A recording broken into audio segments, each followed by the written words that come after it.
Hello and welcome. My name is Israel, and in this video we'll be talking about bill of material forecasting with GMDH Streamline. In a previous video, I introduced the company GMDH and its software product Streamline. I suggest watching that video because I'm going to speak with the assumption that the viewer has seen GMDH Streamline before. But for those who haven't seen it or don't want to see it, we're going to do a little bit of an introduction. So, what is Streamline? What is GMDH? GMDH is a software company out of New York, and they provide forecasting software for a lot of different businesses. Here's their homepage, and a lot of the different businesses are brands and companies you may know. Streamline is a software product that they develop as a Windows desktop solution, and this is what it looks like. You can pull data in for your sales, for your bill of materials, for your inventory levels, for your purchasing plans, and it will crunch the numbers and math to calculate how that will affect your inventory position and give you suggestions on what to purchase. Okay. And that's it for the introduction. If you have more questions, please watch the other video. We go through a pretty in-depth walkthrough on how that all works and how the software and the mathematics work to predict a pretty cool solution. In the previous video, we talked about a very simple model of purchasing and then sales, right? Making sure that what we're buying supplies the right amount of finished good inventory, let's say, or product for the forecasted sales. In this video, we're going to be talking about what happens when we have to produce that finished good, and to produce that finished good, we need raw materials. Okay? What you need is at least GMDH Streamline and our workbooks. So with GMDH Streamline, you can go to the website and download the software and register for a free license. That'll give you enough parts. They have a 50 part limit, 50 item limit, where you can play with the software and try before you buy. The workbooks are the same workbooks you're going to see in this video, where you can see how the software works and how we can do the same thing that I'm showing you on screen. Customers with Fishbowl inventory, if you want to connect this to your Fishbowl system, you're more than welcome to. You might need to do some extra IT legwork to make it get connected, but I assure you, everything that we've done in these workbooks examples came from Fishbowl data. Okay, so let's start a demo. And to start it off, let's just create a sample company of the most loved product, loved food, pizza. So what I've done is I've gone ahead and set up a Fishbowl file for this hypothetical pizza company. We sell two products, a 10-inch pepperoni pizza and a 12-inch margarita pizza. Right? Those products have bill of materials.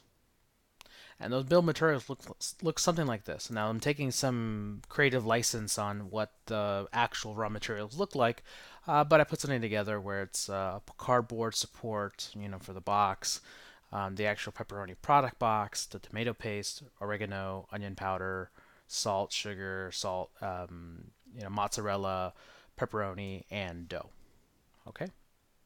I've also gone ahead and set up some sales, historical sales for this particular company, and I've gone ahead and created 12 sales orders in Fishbowl for the pepperoni product for every month of 2016. Then in another previous setup process, I've gone ahead and connected GMDH Streamline to all this good data that we have in Fishbowl, albeit the difference is that I didn't do the whole simulation of purchasing raw materials, selling the finished goods, shipping the finished goods, anything like that. I'm just pulling raw data out of Fishbowl so that it was a bit easier to set up. Okay, so now let's take a look at Streamline. So I've got Streamline open, my workbook folder open, and I'm going to open the pizza company file. Okay.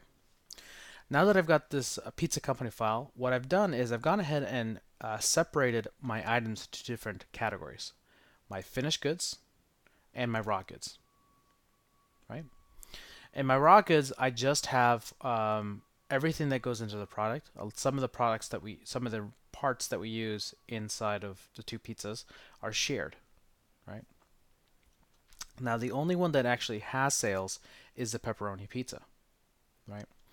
I've gone ahead and created about a year's worth of forecasted sales at 500 units a month, 700 units a month, 725 units a month. And I've gone ahead and asked GMDH to generate a forecast based on what I've given it, right? So the gray line indicates the actual sales, and the model indicates what it's trying to do to give you some data. It's admittedly a very small amount of data, right?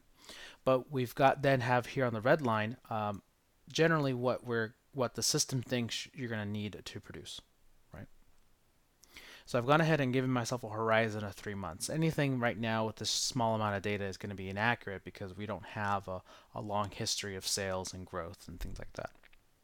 Okay, so we're looking at January 2017, and it's telling us that we're probably going to sell about 500 units, right?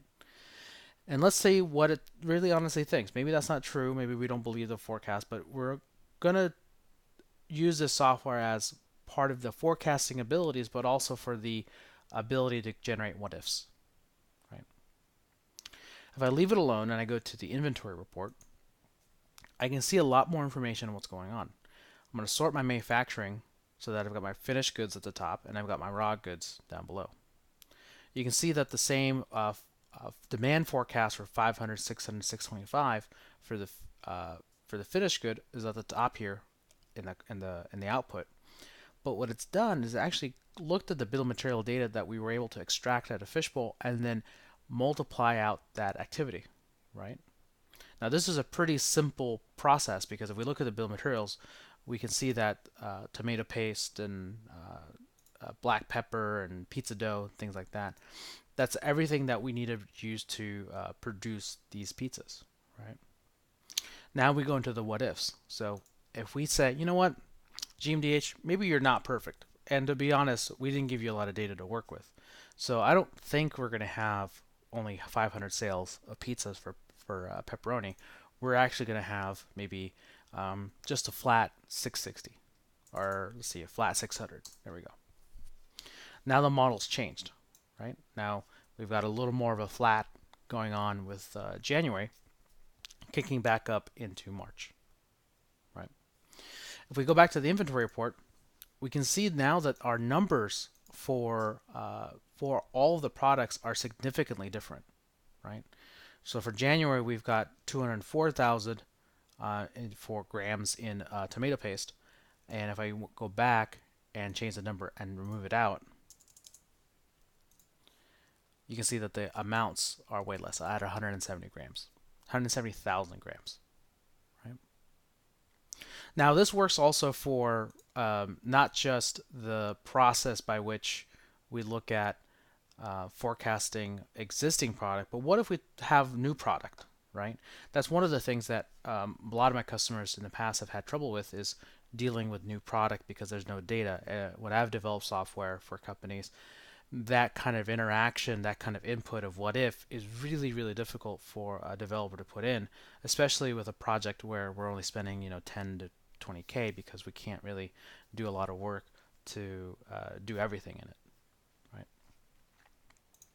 So I'm going to take a look at this margarita pizza. The margarita pizza also has a similar bill of material, right? We made some slight adjustments to it, but we have no sales, right?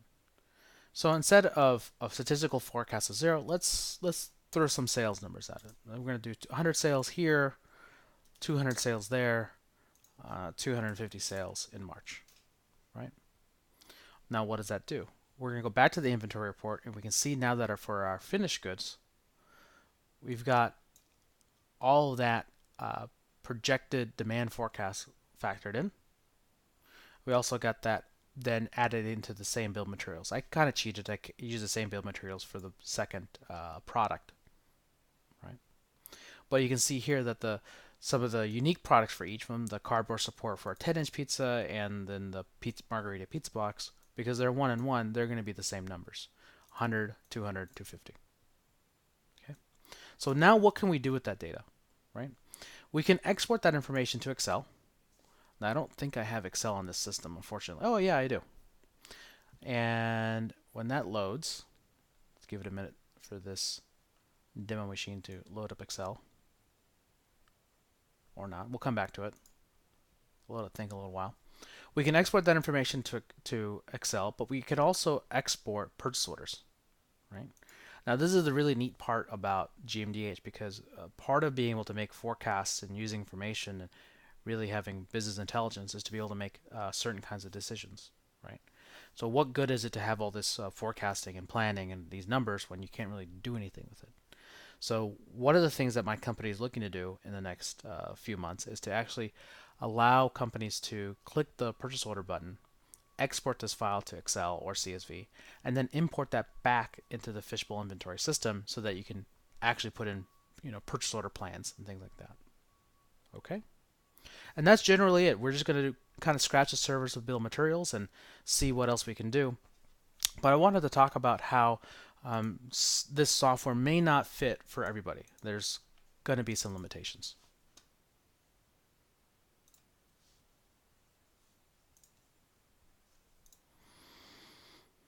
All right, the limitations.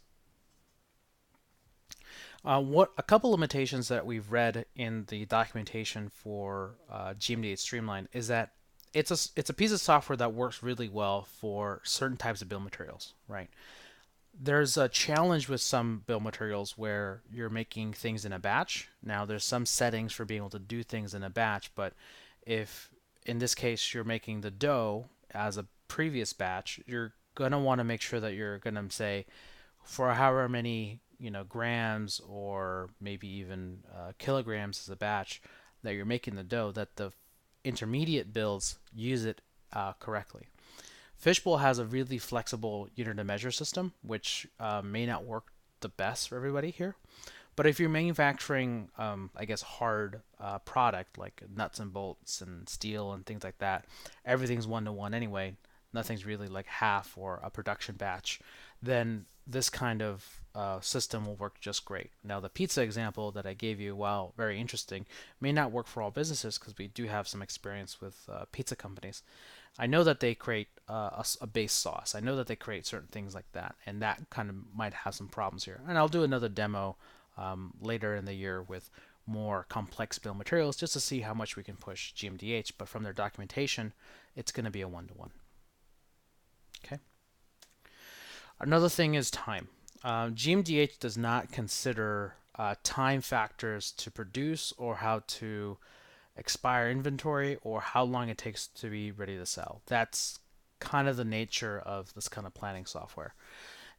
Put in that kind of extra effort to put in like how long a production takes and how long a production takes to get on the shelf, and then juggling that with raw material expiration may not be the best. So if you're forecasting for co-packers and your production time is pretty much within the same month, then you're going to be fine. Like GMDH is going to be perfectly fine for this kind of situation. However, if your production time takes you outside of, it arrives in January and then in February you start using it, but it won't be ready until March, that definitely throws a curve into the sales and planning forecasting that GMDH offers, because it's basically going to say, get your inventory in March, produce it in March, sell it in March, right? There's definitely a challenge there, but it can tell you, lead times and things like that for the raw materials. It's the manufacturing component and that timing that doesn't quite work too well. Okay. The other thing is location. Now here's a map of Los Angeles, and I don't really know of any company that does this, but I'm going to say with a hypothetical company that maybe their raw material inventory is in Norwalk, right? There's a refrigerated location, and the kitchen is in Santa Ana. And for whatever reason, whenever the pizzas are produced, they've got a large distribution warehouse in Upland, right? And another part of the Southern California metro area. Well, that's a challenge with GMDH, right? Because you're going to be selling things out of Upland, producing them in Santa Ana, and having inventory there, but also the raw goods inventory is in Norwalk. That's the biggest challenge with GMDH, is that it doesn't know how to handle that from a physical location because it doesn't know how that routing necessarily works. So with those limitations in mind, if your business can support this kind of manufacturing with simple locations, simple bill of materials, and simple less than 1 month timing, then you're going to be just fine with GMDH. If you want to read more information about how GMDH does its own material requirements planning and how the limitations affect the software, I strongly recommend you read the public wiki and just kind of get a good feel about what it's there. But if you're the kind of business that the data is clean, you just have a lot of different products, and it's just a really big pain to manage this in Excel, then I strongly recommend taking a look at Streamline and seeing if something can work. And if you need help with GMDH Streamline or Fishbowl, we're a Fishbowl inventory consulting company. We have years of experience in the manufacturing space. We provide consulting services for problems like this. If you have a project idea, we'd love to hear about it. Leave a note at our contact us page at ilx.io, and thanks, and have a good day.